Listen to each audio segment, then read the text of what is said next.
साथियों, जय हिंद, जय भारत, वंदे मातरम। मैं आपका साथी वेटरन ओम प्रकाश जाजड़ा जैसलमेर से। और अभी अपने जैसलमेर से 300 किलोमीटर पश्चिम पाकिस्तान बॉर्डर की तरफ अपने गांव से 2-3 दिन हुआ गांव आया था। और ये भी एक बहुत बड़ा गांव है। आसपास में बहुत बड़े गांव हैं और इसके आसपास में काफ़ी गांव है। तो 3 दिन से सुबह जाता हूँ, शाम को आता हूँ और कई गाँव में पे कमीशन को और पूर्व सैनिकों की समस्याओं को, कई बातों को लेके हमने बातचीत भी किया, भ्रमण भी किया और विचार विमर्श भी किया। तो सबसे जो बड़ी समस्या जो सामने आई है वो दोस्तों बड़ी गंभीर समस्या है, जिसको शायद अभी 2 दिन या 3 दिन पहले मिस्टर मोहन रंजन ने भी पॉइंट आउट किया है और ही इज़ द राइट। और वो सबसे बड़ी बात क्या थी कि स्पर्श ने लाखों लोगों की ज़िंदगी खराब कर दी है। तो जैसलमेर में चलो अपने चैम्बर में बैठते थे, कोई बंदा आता तो पता चलता था। यहाँ तो अभी हम घर घर जाके जहाँ सैनिक हैं उनसे पता कर रहे हैं, तो मतलब अमूमन गांव में लोगों की पेंशनें बंद हुई है। तो जितने भी पहले ऑन सर्विस वालों को स्पर्श में लिया गया, फिर मतलब जो आए मतलब 16 के बाद वालों को लिया गया, फिर प्री 15 वालों को लिया, करते करते अभी स्पर्श भी अपने टारगेट को पूरा कर रहा है कि सबको फीड कर रहा है। और अब पीडीए जो था ना, पे डिस्ट्रीब्यूटर एजेंसी, तो वो बैंक की जगह स्पर्श हो गया है। अब यहाँ वो अपने आप को अभी स्पर्श बोल रहा है कि आधार कार्ड से जब तक लिंक नहीं होगा तब तक आपके खाते में पैसा नहीं आएगा। तो जो बंदे शहर में रहते हैं या जानते हैं, वो अपना आधार कार्ड कभी का अपलोड कर चुके हैं, साथ में सब कुछ ठीक था। अब जो बंदे आज से कोई 30 साल 35 साल पहले पेंशन आए, 20 साल पेंशन आए, 15 साल पेंशन आए, सच में बात यह है कि उन लोगों को अपनी डेट ऑफ बर्थ भी याद नहीं है कि जिस टाइम वो भर्ती हुए थे उनको उठा के भर्ती किया गया था, जो मर्जी वो लिख दी थी। और उसकी हिम्मत भी नहीं है कि भी वो अपने खुद की उसके अंदर भी देख ले कि भाई ये है। वो आधार कार्ड सेंटर जहाँ करवाया वहाँ उसने जो बोला वो उसका डेट ऑफ बर्थ लिख दिया, या उसके नाम के आगे किसी का टाइटल होता है, तो जो आपकी नौकरी के अंदर टाइटल लिखा हुआ है और आधार कार्ड में वो टाइटल नहीं लिखा हुआ है।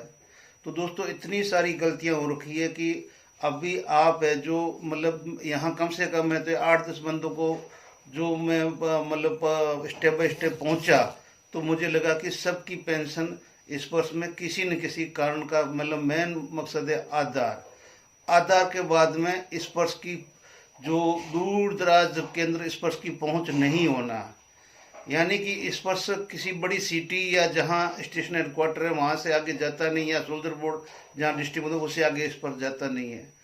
और ये भारत है वो 70% ग्रामीणों का देश है। तो इस स्पर्श ने पूरा भट्ठा है, जो आज अभी लाखों आदमी पेंशन तो छोड़िए, पेंशन भी नहीं मिल रही है। जो बेनिफिट्स सेकंड ओआरओपी के, फर्स्ट ओआरओपी के, तीसरी ओआरओपी के, वो बेनिफिट्स अभी तक उनके वैसे ही पड़े हुए हैं, उनके अपडेट ही नहीं हुए हैं। किसकी गलती का है, किसको बोलना है, कोई नहीं सुनने वाला है। इसलिए जब भी सबसे अभी मुख्य बात यही है कि जब भी आप आधार अपडेट करो तो अपनी डेट ऑफ बर्थ और अपना जो नाम कंप्लीट अच्छी तरह से है जो मतलब उसमें अपडेट करें प्लीज़। क्योंकि अगर आप ये नहीं करेंगे तो आपकी पेंशन रुक जाएगी। और मैंने कईयों की पेंशन जो रुकी है उनमें मैंने स्पर्श तक पहुँच के और यही देखा कि आधार नोट अपडेटेड, या आधार के अंदर किसी जैसे राम सिंह है तो राम सिंह सर्विस में भाटी लिखा हुआ है, तो अभी जो अपना आधार के अंदर भाटी नहीं है। क्या कर लोगे भाई।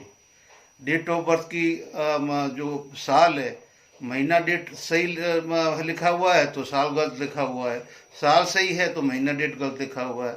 तो दोस्तों आधार कार्ड और आपके डॉक्यूमेंट एक नहीं होंगे तो आपका ये स्पर्श सरदर्द कभी छोड़ेगा ही नहीं।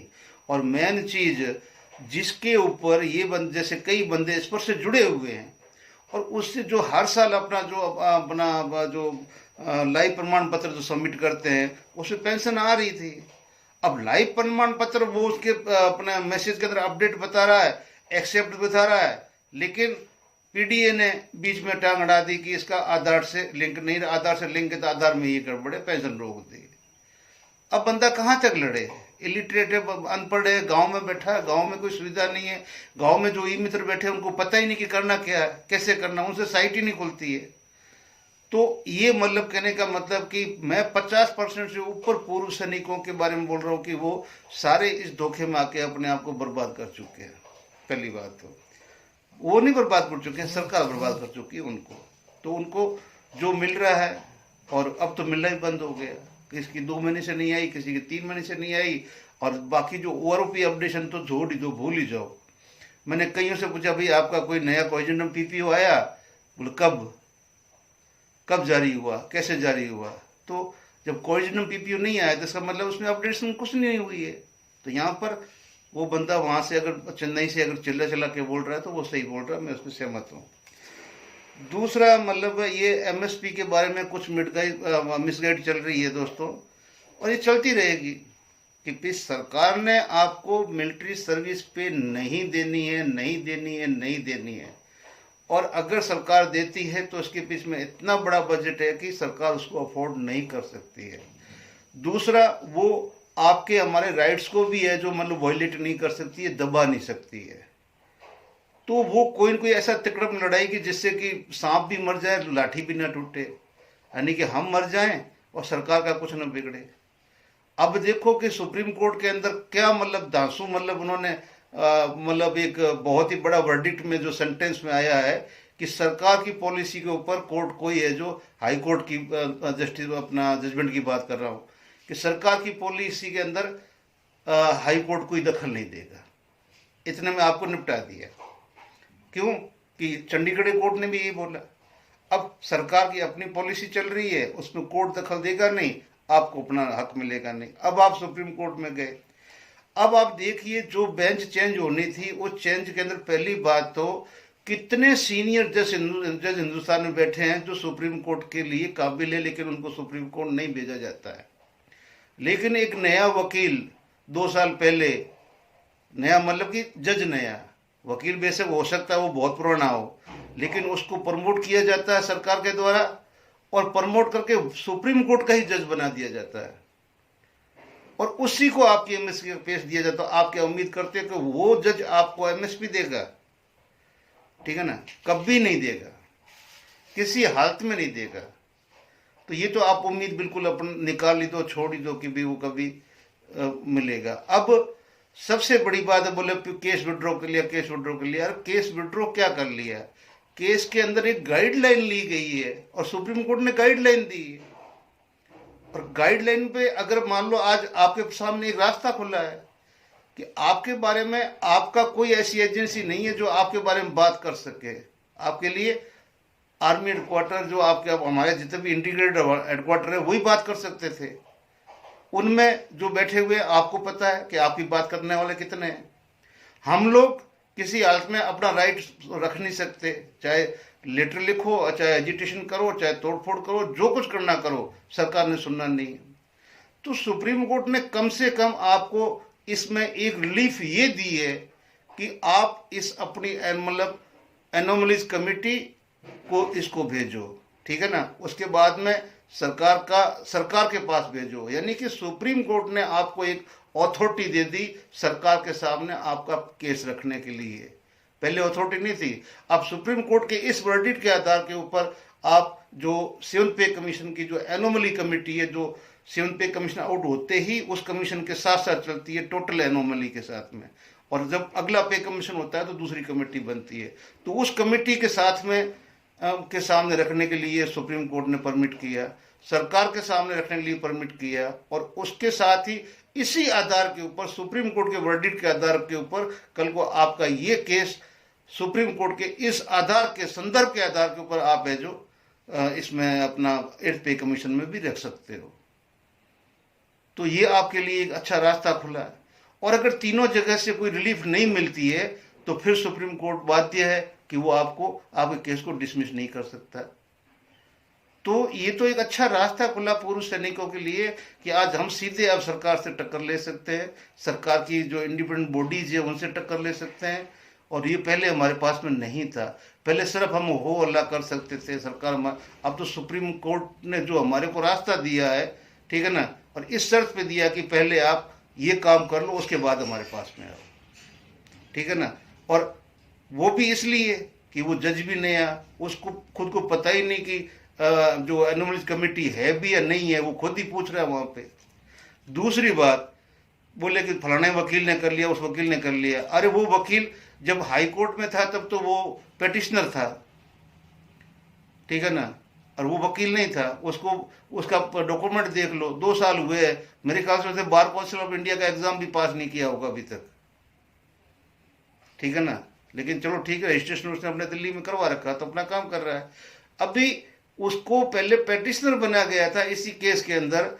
अब वो अगर मान लो हाई सुप्रीम कोर्ट में पेटिशन जारी, उसमें वो साइन नहीं कर रहा है। जब साइन नहीं कर रहा है तो वो ऑब्वियसली अपोनेंट में जाएगा ही, और अपोनेंट में गया तो उसने अपना चाल चल दिया, अपना खेल खेल लिया। और अब वो जो कचरा था, इस बहाने, इस हीरिंग के बहाने वो कचरा साफ हो गया। अब वो कुछ नहीं कर सकता। उसका ये एक ही मौका था, उसने अपना अपोज ओपोनेंट जो करना था कर लिया। लेकिन आपको रास्ता मिल गया है आगे का, क्योंकि आप अब आपके पास में तीनों बॉडीज के साथ में अपने केस का डिसीजन लेकर, वो डिसीजन के साथ में आप सुप्रीम कोर्ट में दोबारा अपना अच्छी तरह से फिर जा सकते हैं। दूसरा आ जाते हैं 8th पे कमीशन के ऊपर। तो आपको पता है, सभी को पता है, जितने पे कमीशन आए हैं, चाहे छठा था, चाहे 7वां था, 5वां था, सेम डेट को तो कभी किसी को मिला नहीं है। तो 8वें पे कमीशन की आप उम्मीद मत करो कि ये विथ इफेक्ट फ्रॉम 1 जनवरी 2026 से लागू होगा। लेकिन इम्प्लीमेंट कब होगा, कि जो 10 तारीख की मीटिंग का इंतजार कर रहे थे, तो उस मीटिंग के अंदर न तो फिटमेंट फैक्टर के ऊपर कोई डिसीजन हो पाया, न ही डेट के ऊपर अपना डिसीजन हो पाया कि कौन सी डेट को सरकार अध्यादेश निकालेगी। यानी कि इसके ऊपर संदर्भ भी नहीं है। 12 तारीख का एनडीटीवी का मैंने इसके ऊपर एक क्लिप भी लगाई है कि भाई आएगा, कब आएगा ये अनिश्चित है। अब आप खुद समझ लीजिए, आएगा कब आएगा अनिश्चित है। 8th पे कमीशन आएगा, 101% आएगा। फिटमेंट फैक्टर क्या होगा, अब जब आपको सबको अच्छी तरह से, अब तो इतने वीडियो देख देख के आप लोग भी एक्सपर्ट हो गए हो कि आज के दिन 1 जनवरी को आपके पास में 1.62 आपका अपना एक राइट बना हुआ है मर्ज करके, कि 162 तो आपके पास में है। अब सरकार आपको उसके अंदर, जैसे पिछले बार 7 पे कमीशन 14% दिया था, तो अब सरकार कितना फायदा देगी, वो परसेंटेज मल्टीप्लाई होके और जो फिटमेंट फैक्टर बनेगा, तो अगर वो 14% के अंदर, पिछली बार 225 के अंदर 14% फायदे में 32% में जब मिला, तब 2.57 हुआ। आप समझ लो कि 27% और जोड़ा गया, 32%, सॉरी, ठीक है ना, 25, 25, 50 और 7, 32% जोड़ा गया, तो वो 32% हुआ था 14% का जो आपको बेनिफिट्स जो दिया था गवर्नमेंट ने। अब अगर वो 20% भी देता है, ठीक है ना, तो भी 50 ही होता है। 14 की जगह 20 तो भी 50 ही होगा। तो 50 होगा तो आप 62, तो आप सोचो कि 2.10 और 2.9, 1.9 और 2.10 से बीच में, मैं तो सीधी सी बात बोलता हूँ, ना तो कैलकुलेशन है, ना कुछ और है। जो रघुकुल रीत सदा चली आई, प्राण जाए वचन न जाए, वो सरकार है। ये रीति से आगे भटकेगी नहीं। इसके पास में जो पिछले आंकड़े हैं उसी हिसाब से इसने आगे बढ़ना है। और आंकड़े आपको पास आके रिपोर्ट तोड़ा हुआ है, 1% दिए इस गवर्नमेंट ने दिया। आज़ादी के बाद में सबसे लोवेस्ट पे कमीशन इस गवर्नमेंट ने दिया। और बाकी आपको ये जो दिया है अपना आपका OROP, तो आपको पता है कि आप लोग कितने लोग वंचित हो, कितने नहीं हो। आप लोगों से कुछ छुपा नहीं है। और अगर सबको मिला है तो फिर ये ग्रुपों के अंदर क्यों लड़ रहे हो भाई आपस के अंदर। 20 तारीख को अगर मान लो कोई रख रहा है अपना प्रोग्राम सरकार को आवाज़ पहुंचाने के लिए, तो आपस में ग्रुपों में कुत्ते की तरह लड़ रहे हैं। और ऐसे लड़ रहे हैं कि जो 20 तारीख को आ रहा है, खुद ने अनाउंस किया है, वो भी ऐसे बंदे से उलझ रहा है कि जिसको बात समझ में नहीं आ रहा है कि वो क्या आ रहा है।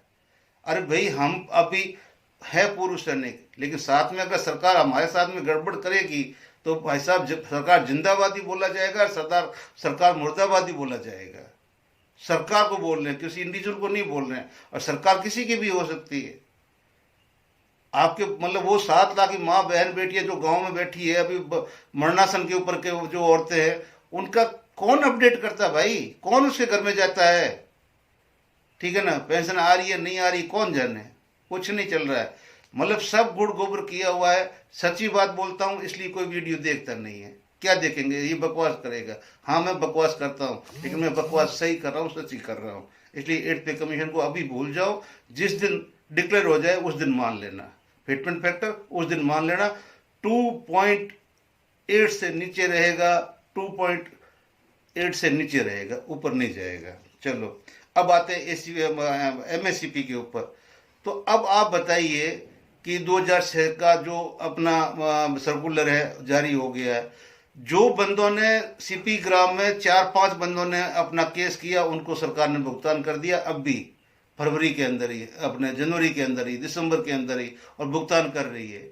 लेकिन कितने बंदे जानते हैं कि सीपी ग्राम पे जाके किस तरह से उसको फ्लोट करना अपने कंप्लेंट को?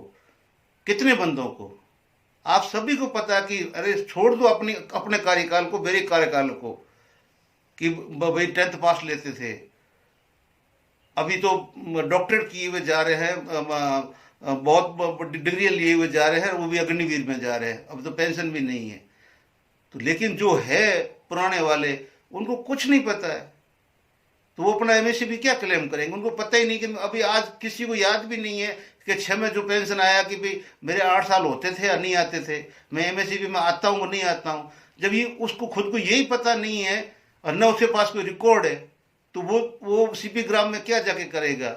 जो जागरूक होगा, जिसके पास डॉक्यूमेंट होगा, वही बंदा कर सकता है, अदरवाइज कोई सीपी ग्राम में जाके अपनी MSCP भी नहीं ले सकता है। अब पहले वो रिकॉर्ड से पता करेगा कि मेरी नौकरी में मैं इस रैंक में कितना साल, 8 साल रहा हूं कि नहीं रहा हूं, ठीक है ना। ऐसे बहुत बंदे जिनको नहीं पता कि मेरी कौन सी रैंक में कितनी हुई, कितनी नौकरी की मैंने, तो वो भी वंचित होकर बैठे हैं। सीपी ग्राम खोल दिया, बढ़िया है।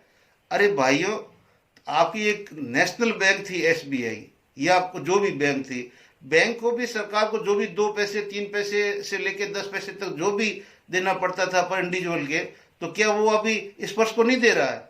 जो स्पर्श जो हमारा पोर्टल है, ये किसका मैन्युफैक्चरिंग है, किसका प्रोडक्ट है? टाटा का है। तो आप अपनी बैंक को न दे के वही पैसा टाटा को दे रहे हो। टाटा आपका सगा हो गया, आपके बैंक आपके पराये हो गए। बैंक आपका PDA था, कम से कम उसके पास में आपके पास आपका डॉक्यूमेंट था, सब कुछ था, और सरकार के प्रति वो जवाबदेह था। स्पर्श नहीं है, वो 2 मिनट के अंदर अपना सर्वर डाउन करके बैठ जाएगा। अब सर्वर डाउन नहीं होगा काम, 15-15 दिन, 20-20 दिन, महीना में तक इस पर का सर्वर डाउन रहा। कोई किसी ने कुछ किया क्या? आवाज उठाई किसी ने? तो जो सही चीजें उस पर हम लोग भी आवाज कहाँ उठा रहे हैं? किसके लिए उठा रहे हैं? कुछ नहीं, कोई कुछ नहीं उठा रहा है। अब रहेगी अफवाहें। आपको एक वीडियो चाहिए 18% एरिया का भुगतान, ठीक है ना, DA की बढ़ोतरी, 50% DA मर्ज, भैया कोई बात ही नहीं कर रहा है। अगले हेडिंग डाल डाल के उनको व्यू और अपना वो कुछ चाहिए, तो करो भाई, देखो।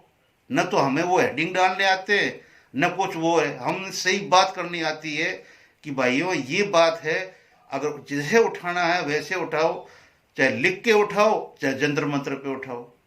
रोगे नहीं, चिल्लाओगे नहीं, इकट्ठे नहीं होगे, एकजुट नहीं होगे, आपको ये सरकार कुछ नहीं देगी। और उनको पता है कि भाई आखिर उसने कम से कम अगर प्रेजेंट सरकार ने 80% सैनिकों को अपने पक्ष में कर रखा है। अब रह गए तुम 20, और 20 में से 10% को कांग्रेस ने कर रखा है। अब रह गए आप 10। अब 10 कुछ उखाड़ सकते हो तो इस सरकार का उखाड़ लेना, और हमें एजेंट कहना, क्योंकि हम आपको सही बात बोल रहे हैं। हम लोगों के बीच में जा रहे हैं कि लोग ऑलरेडी सरकार की गोद में बैठे हुए हैं, सुनना नहीं चाहते सरकार के विरुद्ध कुछ भी, बोलना नहीं चाहते कुछ भी। क्या करोगे आप? और ऐसा भी नहीं है कि किसी को कुछ मिला नहीं, जिसको मिलना था उनको मिला भी है, ठीक है ना। आप सोचो, जो 2016 के बाद में ऑनरेबल लेफ्टिनेंट आए थे, वो 36,000 38,000 के बीच में ऑनरेबल लेफ्टिनेंट आए थे, और सुबेदार में थे ऑनरेबल लेफ्टिनेंट, और अभी जाके सीधा ही उनको 43,000 दिया है, 42,000 दिया। वो गया, उनका 3-3 लाख एरियर मिला उनको, ऑनरेरी वालों को। सिपाही लेफ्टिनेंट नायक को तो छोड़ो, वो मतलब जो मिल रहा है उस हिसाब से मिलेगा, परसेंटेज से। अब सिपाही है तो सिपाही के हिसाब से मिलेगा ना। अब आप सिपाही, हम आज़ाद हुए अपना 75 साल हो गए, हमें 72 मिलता था, 73 मिलता था, 70 मिलता, जो भी मिलता था, उस टाइम को भी कम से कम आज 50 साल हो गए या 40 साल हो गए हैं। तो तो आज आपको मतलब कौन देगा? यहाँ पर किसी का कान है नहीं, न वो है, ठीक है ना। एक बीच में और चल रहा था कल ही कि दिल्ली मेट्रो में किराया बढ़ा दिया। जब फैक्ट चेक किया तो कोई किराया नहीं बढ़ाया। इसमें बाद में वो आया सामने कि भाई इसके अंदर तो एक कमेटी होती है जो प्रेसिडेंट सरकार बैठाती है। वो कमेटी जो होती है, जो इस मेट्रो को संचालित जो सरकार करती है, वो कमेटी रिकमेंड करती है कि बढ़ाना है नहीं बढ़ाना, बढ़ाना तो कितना बढ़ाना है। लेकिन पूरे देश के अंदर क्योंकि बीजेपी जीत गई दिल्ली के अंदर, तो सबसे पहले बदनाम कैसे किया जाए, तो ये शुरू कर दिया भाई 50% किराया बढ़ा के पहला तोहफा दे दिया सरकार ने। अब नेगेटिव अगर थॉट में आप डालोगे भी तो सरकार तो जीत गई, ठीक है ना, और आगे भी जीतेगी। वो उसने राजस्थान से अपना अभियान चलाया, तो राजस्थान से शुरू किया उसने, राजस्थान, एमपी, छत्तीसगढ़, ठीक है ना, उसके बाद में उड़ीसा, उसके बाद में आपका महाराष्ट्र और दिल्ली, 7 स्टेट कंटिन्यू उसने एक साल के अंदर अपना जो फॉर्मूला लगाना था लगा लिया, और कोई उखाड़ नहीं पाया कैचुआ का कुछ भी, ना कोई उखाड़ पाएगा। अब आप याद कर लो उन देशों को जहां पे इस तरह के काम पहले चलते थे, जो ऑर्डर इज द ऑर्डर। जब एक मंत्री आवाज नहीं उठा सकता तो आम नागरिक क्या उठाएगा? अब कल एक वीडियो जारी किया, गणेश अपना सिपाही से बना हुआ है, राजनीति की है, अपनी उत्तराखंड सरकार में मंत्री है। अब उसने रक्षा मंत्री को बोल दिया कि फॉर्मूला चेंज कर दो। अरे रक्षा मंत्री बेचारा स्टैम्प मार के साइन कर रहा है, वो क्या कम है क्या? वो रक्षा मंत्री इस प्रधानमंत्री से बात करेगा? हमारे मोदी जी का मैंने पिछली वीडियो में बोला, बस आप एक माला जपते रहो, मोदी जी आप हो तो मुमकिन है, आप हो तो मुमकिन है। अगर उसके दिल में आ गया आपका कर देगा, नहीं आया तो नहीं होगा। आप चाहे किसी मंत्री के पास जाओ, सरकार के किसी डिपार्टमेंट में जाओ, कहीं भी कुछ भी जाओ, एक है, एक है। बीजेपी मिट सकती है, लेकिन जब तक वो है वो बिंदु तो बीजेपी को मिटने देगा और न आपको करीब आने देगा। हाँ, आप गुणगान कहोगे, छोटा सा गुणगान के ऊपर भी वो पद्मश्री दे देता है, ठीक है ना। सरकार का गुणगान किया, पद्मश्री ले गए लोग, बहुत फायदे ले गए। आपको तो बस आईटी सेल का हिस्सा बनना है, जितना कर सकते हो आप अपना हक ले लो। अगर नहीं लोगे तो फोकट में ले लो, लेकिन मिलेगा आपको, लेकिन वैसे नहीं मिलेगा। इसलिए वीडियो बहुत लंबा हो गया है, मैं माफी चाहता हूँ। और विशेष तौर से आप प्लीज फॉर्म में ध्यान मत दो, ये वीडियो तो आप देखना छोड़ दो, ठीक है ना। 50% मर्ज हो गया, इतना परसेंट बढ़ गया, ये हो गया, फैक्टर इतना हो गया, वो हो गया, मत देखो मेरे भाइयों। आपका डाटा ज्यादा है, ज्यादा पेंशन मिल रही है, सब कुछ हो रही है, तो खर्च करो, कोई बात नहीं है, ठीक है ना। सही वीडियो देखो, सही आदमी का, जो आपको सही खबर लाके दे, भाई ये बात है। अब जैसे अभी मैं अपने वीडियो में मुख्य आज की बात बोल रहा हूँ, अभी दोबारा दोहरा रहा हूँ, भाई दोबारा अपने जो भी आधार कार्ड सबमिट किए हुए हैं उनको दोबारा वेरीफाई कर लो, केवाईसी अपडेट करवा लो और अपनी पेंशनों को चालू करवा दो। अपने आसपास के गाँव में जाओ, अगर संगठन काम करना चाहते हैं तो शहरों में मत बैठो, शहरों में मीटिंगें मत करो, गांव गांव जाओ, उनकी तकलीफें दूर करो, तब तो आप संगठन हो वहां के, और नहीं तो आप कुछ नहीं हो, कुछ नहीं हो। मेरी नजर में मैं बोलो कुछ नहीं हो। नहीं तो गांव गांव पहुंचो, उनकी तकलीफें दूर करो, तब आप कर पाओगे भी हम कुछ कर रहे हैं। ना मिला ना मिला, अरे जो मिल रहा है हक वाला वो भी उसके खाते में तो नहीं आ रहा है, फिर संगठन क्या कर रहा है? बाबा जी का घंटा कर रहा है? कौन से संगठन है? सीधी सी बात है, सभी को बोल रहा हूं। एक बोल रहा कि मैं रेल की पटरी उखाड़ूंगा, एक बोल रहा कि मैं तो अपना कागज लिखूंगा और कुछ नहीं करूंगा। जिंदाबाद है भाई, हम दोनों के लिए है, हम उसको भी सही बोल रहे हैं, इनको भी सही बोल रहे हैं, हम किसी को गलत बोलते नहीं।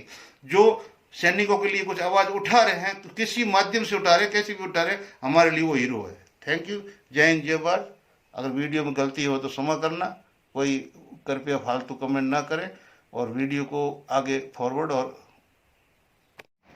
साथियों, ये इंडिया टीवी की न्यूज़ आई है जिसके अंदर बताया गया है कि केंद्रीय मंत्री अश्विनी वैष्णव ने कहा था कि 8वां वेतन आयोग लागू करने के लिए पर्याप्त समय है, क्योंकि 1 साल पहले इसकी घोषणा कर दी गई है। लेकिन इस बात का भी खास ध्यान रखना चाहिए कि सरकार ने 8वें वेतन आयोग के लिए संदर्भ की शर्तों की घोषणा नहीं की है। संदर्भ की शर्तें क्या होती है? जिनको पे कमीशन की समझ होगी तो वो ये फालतू की वीडियो नहीं बनाएंगे। और संदर्भ की शर्तें अभी तक तय नहीं हुई है, घोषणा हो गई है। और ये जो खबर है ये 12 तारीख को ये सामने आई है, 12 फरवरी की। और अपने 9:14 में ये खबर अपडेट हुई है और केंद्र सरकार के थ्रू ही हुई है। और यहाँ सबसे बड़ा कयास लगाया जा रहा है कि भी 2.86 सीटों में से बढ़ोतरी हो सकती है, लेकिन होगी नहीं, किसी हालत में नहीं होगी। फिटमेंट फैक्टर 2 के आसपास ही रहेगा। अब यहाँ सबसे बड़ी बात ये कही गया, इस खबर में कहा गया है कि 1 जनवरी 2026 से 8 वेतन लागू कर सकते, लेकिन अब इससे बड़ा अपडेट सामने क्या आ रहा है कि ये मतलब 1 जनवरी 2026 8 वेतन लागू करना काफ़ी मुश्किल है। इसका सीधा मतलब ये होगा 8 वेतन आयोग 1 जनवरी 2025 को लागू नहीं हो पाएगा और कुछ देरी हो सकती है। तो ये देरी संभव है, और लेकिन कितनी भी देरी हो गई तो वेतन 1 जनवरी 26 से लागू होगा विथ इफेक्ट फ्रॉम। तो बाद में आपको जो एरियर मिलेगा, लेकिन 1 जनवरी 26 से 8 पे कमीशन लागू हो जाएगा, ये उम्मीद करना बेईमानी है, क्योंकि अभी तक इसके अंदर बहुत कुछ झोल बाकी है। Thank you. जय हिंद, जय भारत। साथियों, अभी 2-3 दिन से एक अफवाह चल रही है कि दिल्ली के मेट्रो की किराया बढ़ा दिया गया है 50%। तो ये आज तक का फैक्ट चेक है, और फैक्ट चेक के अंदर मेट्रो ने खुद ने स्पष्टीकरण जारी किया कि दिल्ली मेट्रो किराए में इजाफे की खबर पर अब मेट्रो प्रबंधन ने स्पष्टीकरण जारी किया है। दिल्ली मेट्रो में किराए बढ़ने की खबर में अफवाह बताया है। दिल्ली मेट्रो के जारी अतिरिक्त बयान में कहा गया कुछ सोशल मीडिया पोस्ट के जरिए ये हमारे संज्ञान में आया है कि मेट्रो का किराया संशोधन किया गया। किराया बढ़ाने के लिए एक तय प्रक्रिया सूचित की गई हुई है। बयान में कहा गया कि फेयर फिक्सेशन कमेटी के गठन के बिना किराया नहीं बढ़ाया जा सकता। सरकार की ओर से चुनी हुई स्वतंत्र फेयर फिक्सेशन कमेटी के द्वारा ही किराए में संशोधन किया जाता है। मौजूदा समय में किराए में बढ़ोतरी को लेकर कोई ऐसा प्रस्ताव नहीं है। तो ये है असली खबर, जो कि हो सकता है कि कुछ विपक्षी पार्टियों ने या दुखी लोगों ने या किसी ने भी अफवाह फैलाई है, क्योंकि ये चाहते हैं कि भी मतलब जो गवर्नमेंट ने जो वादे किए है, जो पार्टी आई है, तो उन्होंने आते ही महंगाई शुरू कर दी है। तो ये एक प्रोपेगेंडा है। जय हिंद, जय भारत।